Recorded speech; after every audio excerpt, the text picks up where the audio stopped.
नमस्कार।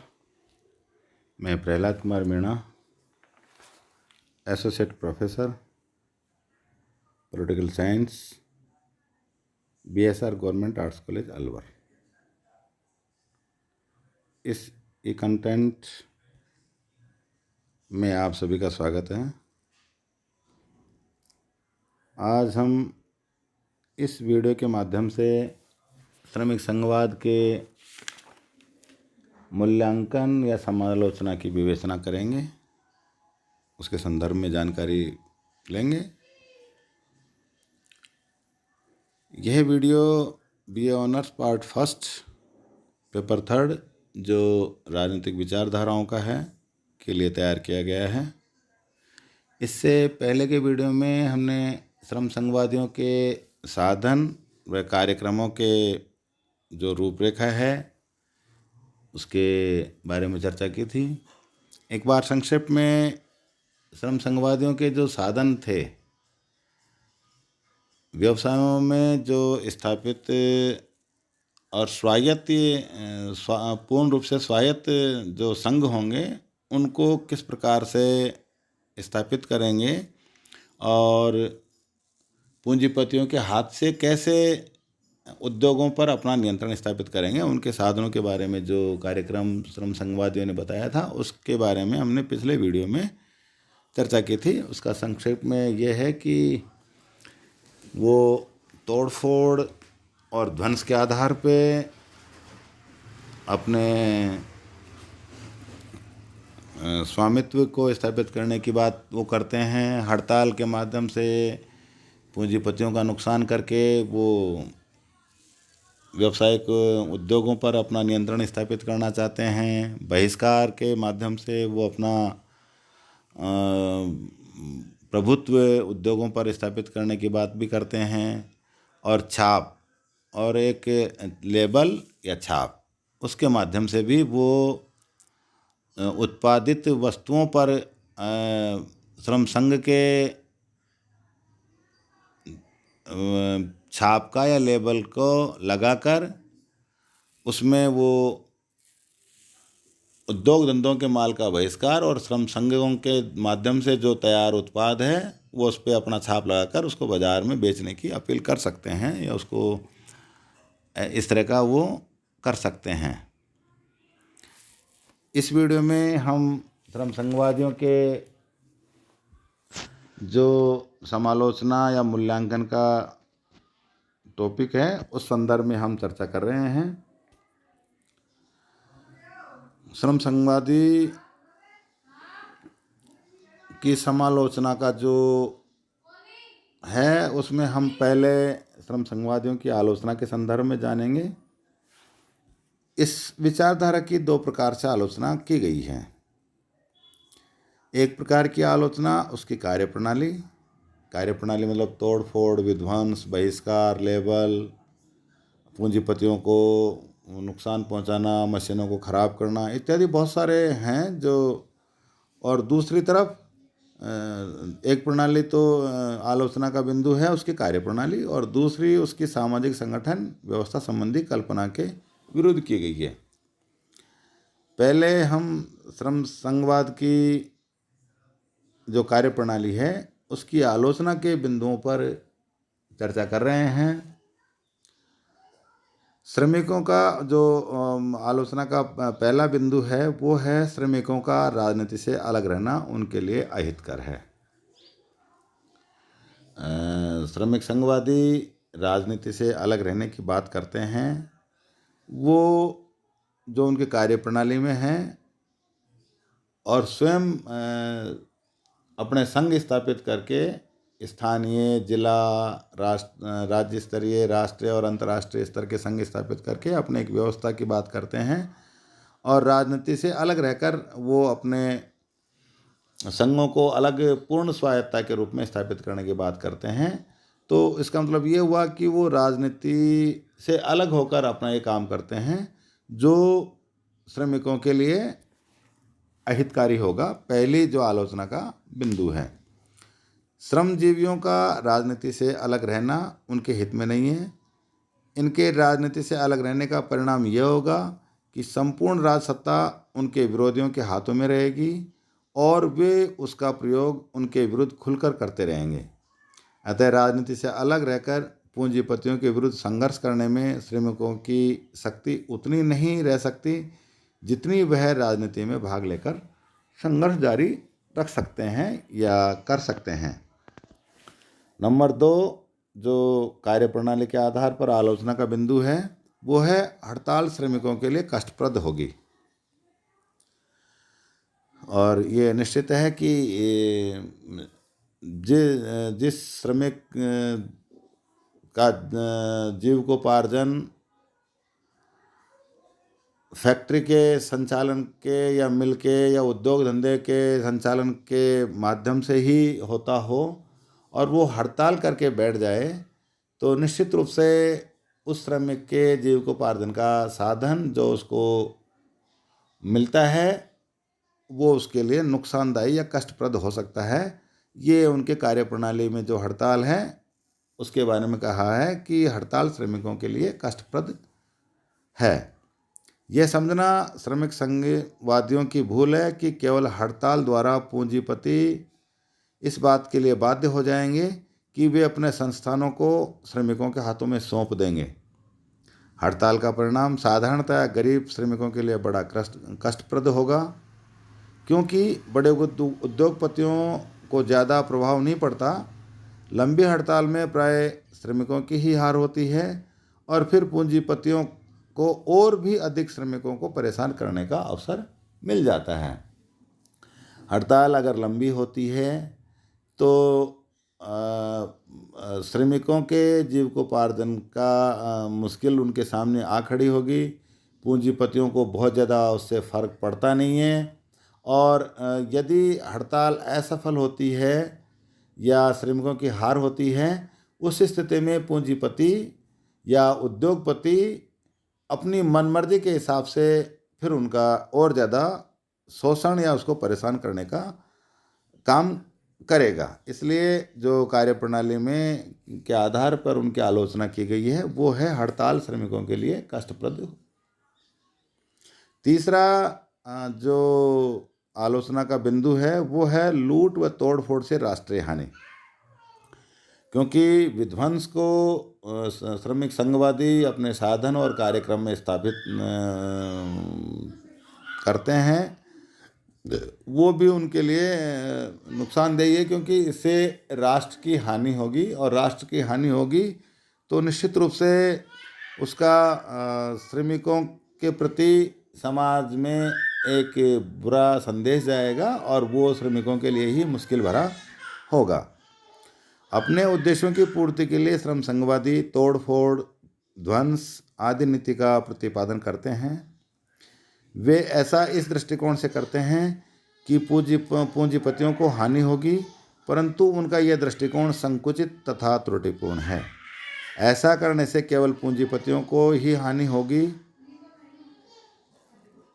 हानि नहीं होगी बल्कि राष्ट्रीय संपत्ति को भी नुकसान होता है, जिसका बुरा प्रभाव श्रमिकों के रहन सहन पर भी पड़ेगा।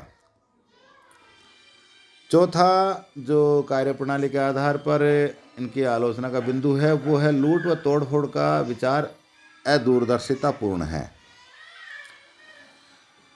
इस आधार पर भी श्रम संघवाद की आलोचना की गई है। श्रम संघवादियों का ये कहना कि हड़ताल करने से पहले श्रमिकों को बाजार लूट लेना चाहिए अथवा मशीनों में तोड़फोड़ की जानी चाहिए। जैसे इनके कार्यक्रम में है कि किसी मशीन में कंकड़ डाल देना या किसी मशीन का कोई स्क्रू पेच ढीला कर देना ताकि उस मशीन को बड़ा नुकसान हो जाए और उत्पाद ठप हो जाए।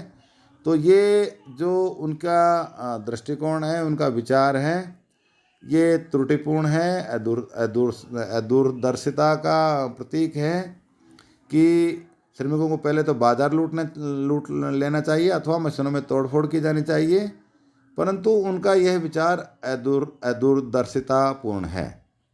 श्रमिक यदि स्वयं ही उद्योगों व उत्पादों को विकसित कर देंगे और यदि पूंजीपति अपने व्यवसायों को श्रमिकों के हाथों में दे भी देंगे तो क्या श्रमिक उन क्षति विकसित उद्योगों को या मशीनों को फिर से सरलतापूर्वक चला पाएगा? ये एक बड़ा सवाल खड़ा होता है और ये एक बहुत बड़ी भूल व आलोचना का पात्र श्रमिकों को बनना पड़ेगा या श्रमिक संघवादियों को बनना पड़ा है, क्योंकि जिस उद्योग में मशीनों को श्रमिकों द्वारा खराब कर दिया गया है या उनको बाजार को लूट लिया गया है, उस मशीन को और उस बाजार को स्थापित और मशीनों को, उद्योग धंधों को फिर से उनको श्रमिकों के हाथ में अगर पूंजीपति दे भी देते हैं तो उनको पुनः उत्पाद के लिए उन खराब मशीनों को या कारखानों को स्थापित करना श्रमिकों के लिए बहुत भारी काम होगा, क्योंकि न इतनी पूंजी होगी और न ऐसी तकनीक होगी जिसके आधार पे वो खराब मशीनों जो उनके द्वारा की गई हैं उनको पुनः सही करवाकर उद्योग को संचालित कर सकें। ये उनकी दूरदर्शिता का ही एक प्रमाण है और इसके आधार पे आलोचना की गई है। कार्यप्रणाली के आधार पे जो अगली आलोचना की गई है वो है श्रमिकों को अनैतिक बनाना अनुचित। श्रमिक संघवादी श्रमिकों को हरामखोरी व मटरगश्ती करना इसलिए सिखाता है कि उससे पूंजीपतियों को नुकसान हो, परंतु इस बात का क्या निश्चय है कि इस प्रकार के प्रशिक्षण श्रमिक वैसे ही हरामखोरी, कामचोरी व लापरवाही उस समय नहीं करेंगे जब वे पूंजीपतियों से सत्ता हथियाने में सफल होंगे। श्रमिकों को अनैतिक बनाना अनुचित। श्रमिक संघवादी कहते हैं कि जब तक पूंजीपति किसी उद्योग को श्रमिकों के हाथों में नहीं सौंप दें तब तक वो पूंजीपतियों द्वारा स्थापित उद्योगों में या व्यवसाय में उसका सहयोग नहीं करें, मशीनों को ख़राब कर दें, तोड़ फोड़ कर दें, हड़ताल कर दें, बहिष्कार कर दें, और इनके लिए वो एक राष्ट्रीय स्तर का एक प्रशिक्षण का भी प्रशिक्षण देने के संघ की भी बात करते हैं, और वो इस तरह से लापरवाही, अकर्मण्यता, मटरगश्ती, हरामखोरी जैसी आदतें श्रमिकों में जो श्रमिक संघ डालने की बात करते हैं या प्रशिक्षण देने की बात करते हैं, वो इस बात की क्या गारंटी है कि यदि पूंजीपतियों के द्वारा श्रमिकों को सत्ता प्राप्त भी हो जाती है या पूंजीपतियों के द्वारा श्रमिकों को सत्ता दे भी दी जाती है तो वो बाद में हरामखोरी, कामचोरी या लापरवाही नहीं करेंगे। इसलिए ये श्रमिकों का जो कार्यक्रम के आधार पर जो आलोचना का बिंदु है, श्रमिकों को अनैतिक बनाना अनुचित है और ये बिल्कुल सही है। दूसरे प्रकार की जो आलोचना का बिंदु है वो है श्रम संघवादी समाज योजना की आलोचना। श्रम उत्पादों नंबर 1, इसमें जो समाज की श्रमिक संघवादियों ने समाज में व्यवस्था किस प्रकार से संचालित होगी, किस प्रकार से व्यवस्थित रहेंगे समाज, उसके बारे में जो योजना श्रमिक संघवादियों द्वारा दी गई है उसकी आलोचना का जो पहला बिंदु है वो है उत्पादकों के हितों पर बल प्रयोग संपूर्ण समाज के लिए हानिकारक है। श्रमिक संघवादियों का विचार है कि प्रत्येक व्यवसाय के संचालन से संबंधित नीतियों का निर्धारण उसमें काम करने वाले श्रमिक ही करेंगे। यानी कि श्रम संघवादियों का कहना है कि श्रमिक संघवादियों का विचार है कि प्रत्येक व्यवसाय के संचालन में संबंधित नीतियों का निर्धारण उसमें काम करने वाले श्रमिक ही करेंगे। इसका अर्थ यह होगा कि उपभोक्ताओं को उस संबंध में कुछ कहने का अधिकार व अवसर प्राप्त ही नहीं होगा। ऐसी दशा में यह संभव है कि उत्पादन अपने उत्पादों का मनमाना मूल्य वसूल करने लगेंगे, क्योंकि वो अपने क्षेत्र में पूर्ण स्वतंत्र होंगे और उन्हें ऐसा करने से रोकने वाली कोई शक्ति नहीं होगी।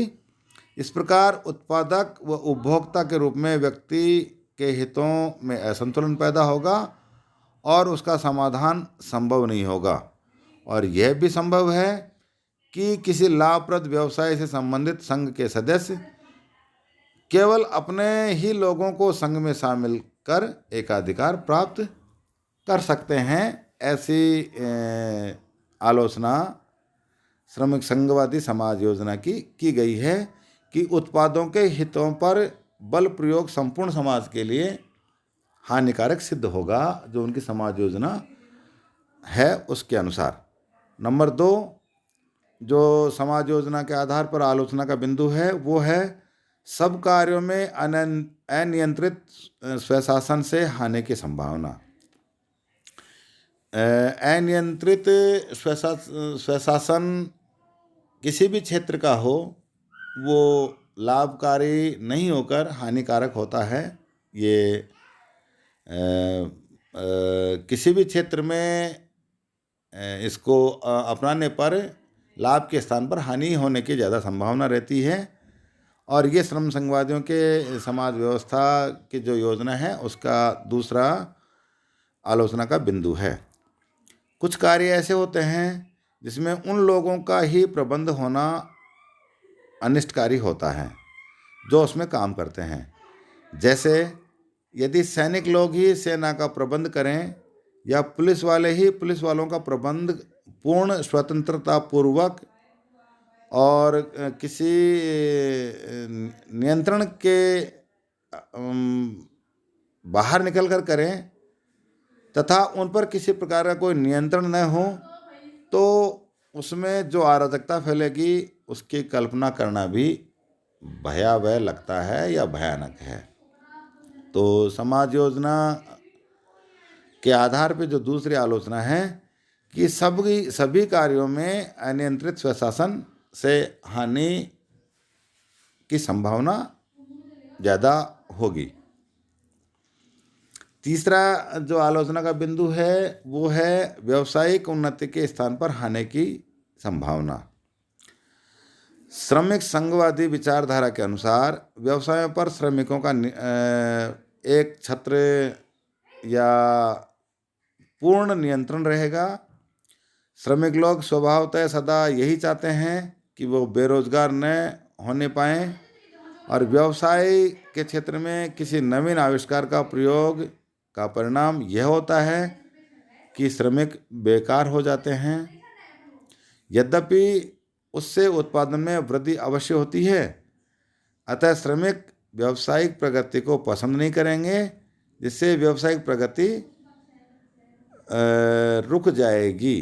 यानी कि व्यावसायिक उन्नति जो विकास के आधार पर चलती है उसको हानि होने की संभावना श्रमिक समाजवादी जो योजना है उसके अनुसार व्यावसायिक उन्नति के स्थान पर हानि की संभावना ज़्यादा है। चौथी जो आलोचना का बिंदु है वो राज्य के अभाव में संघों के जो झगड़े होंगे वो अनिर्णित रहेंगे, क्योंकि श्रमिक संघवादी स्थानीय संघ, उसके ऊपर जिला स्तरीय श्रमिक संघ, फिर राज्य स्तरीय संघ और फिर राष्ट्रीय और अंतर्राष्ट्रीय संघों तक की बात करते हैं। लेकिन राज्य के अभाव में संघों के झगड़े अनिर्णित रहेंगे और उसमें अल्टीमेटली अंतिम रूप से श्रमिकों को ही या श्रमिक संघों को ही नुकसान होगा। श्रमिक संघवाद राज्य का अंत चाहते हैं, परंतु वो ये भूल जाते हैं कि विविध श्रमिक संघों में पारस्परिक झगड़े हो सकते हैं और राज्य सत्ता के अभाव के कारण अराजक व गृहकलह फैल सकता है। इसकी ओर इनका ध्यान ही नहीं गया। राज्य मनुष्यों का एक ऐसा समुदाय है जो अन्य सब समुदायों से ऊपर है। श्रमिक संघवादी समाज व्यवस्था में ऐसी किसी शक्ति की कल्पना ही नहीं की गई है जिससे समाज में शांति व्यवस्था बनाए रखने की शक्ति हो। इसलिए जो राज्य का बिल्कुल समाप्त करके श्रमिक संघों की स्थापना और उनके आधार पर ही समाज व्यवस्था का संचालन या सामाजिक योजना की बात श्रम संघवादियों द्वारा की गई है, उसके आलोचना में ये कहा गया है कि जो श्रमिक संघ होंगे उनके आपसी झगड़ों का निर्णय नहीं हो पाएगा और वो उनके लिए हानिकारक होगा। अगले जो समाज योजना के आधार पर उनके आलोचना का बिंदु है वो है भावी समाज की कल्पना। जो उन्होंने बताई है वो अस्पष्ट है और इनकी विचारधारा में भावी समाज का क्या रूप होगा, इस पर श्रमिक संघवाद को कोई ठोस प्रारूप तैयार नहीं किया। और कुछ श्रम संघवादी विचारधारा के समर्थक दार्शनिकों का तो यहाँ तक कहा गया है कि अभी इस पर विचार करने की ज़रूरत नहीं है, पहले हमें पूंजीपतियों के हाथ से उद्योगों पर नियंत्रण करना है या उनके पूंजीपतियों को समाप्त करके उद्योगों पर अपना पूर्ण स्वामित्व प्राप्त करेंगे, उसके बाद में उसके बारे में सोचेंगे। और इसी कारण उन्होंने कोई ठोस प्रारूप तैयार नहीं किया। इस कारण यह स्पष्ट रूप से एक ऐसी कमी है कि जिसके कारण लोगों ने इसका समर्थन ही नहीं किया। इस प्रकार ये कुछ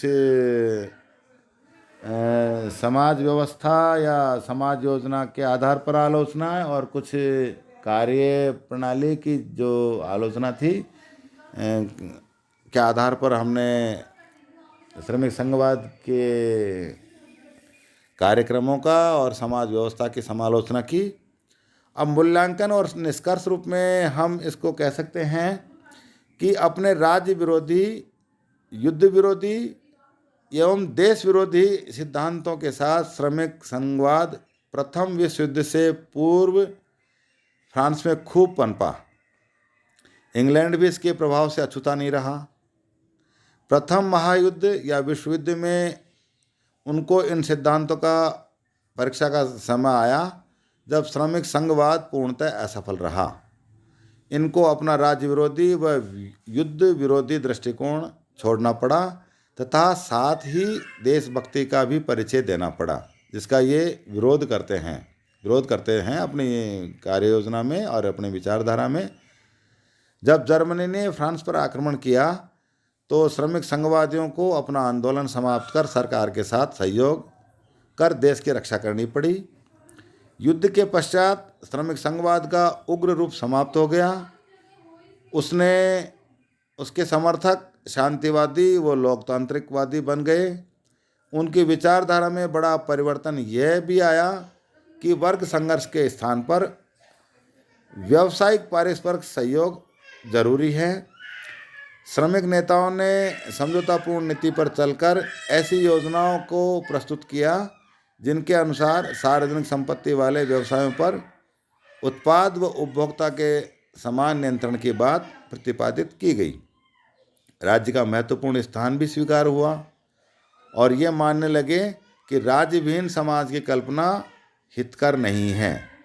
यद्यपि इस बात पर जो जोर दिया गया कि राज्य को लोक कल्याणकारी होना चाहिए और उसे सभी वर्गों के हितों को उचित संरक्षण प्रदान करना चाहिए। इस तरह प्रथम विश्व युद्ध ने इस विचारधारा में क्रांतिकारी परिवर्तन उपस्थित किए, जिसके परिणाम स्वरूप श्रमिक संघवाद का अंत हो गया और वर्तमान में इस विचारधारा का महत्व केवल ऐतिहासिक ही रह गया, परंतु राजनीतिक विचारधारा के इतिहास में इसका कोई महत्व ही नहीं हो, ऐसा भी नहीं है। इस विचारधारा के प्रभाव कई अन्य विचारधाराओं पर भी पड़ा, जैसे रूस के साम्यवादियों तथा इटली के फांसीवादियों की इस मान्यता में कि समाज में आमूल परिवर्तन के लिए हिंसात्मक साधनों का प्रयोग करना अनिवार्य है। यह निश्चित ही श्रमिक संघवादी इस विचारधारा या मान्यता का दर्शन मिलता है कि प्रत्येक संघर्ष अनिवार्य रूप से वैधानिक न तो हो सकता है और न ही होना चाहिए। श्रम संघवाद का सैद्धांतिक व व्यवहारिक पक्ष आलोचनाओं से भले ही परे नहीं हो, परंतु उसकी वैचारिक उपयोगिता अभी भी बरकरार है या उसका ज़्यादा नहीं तो थोड़ा प्रभाव वर्तमान में भी देखा जा सकता है। इस प्रकार ये श्रमिक संघवादी जो विचारधारा थी, इसका हमने अध्ययन किया और आज की वीडियो में इसके समालोचना, जिसमें आलोचना और निष्कर्ष रूप में इसके महत्व के बारे में चर्चा की। आज के वीडियो में इतना ही। अगले वीडियो में हम किसी दूसरी विचारधारा का अध्ययन करेंगे। तब तक के लिए घर में रहें, सुरक्षित रहें, अति आवश्यक होने पर ही घर से बाहर निकलें और घर से बाहर निकलते समय 2 गज की दूरी और मास्क है ज़रूरी। एक बार पुनः आपका धन्यवाद।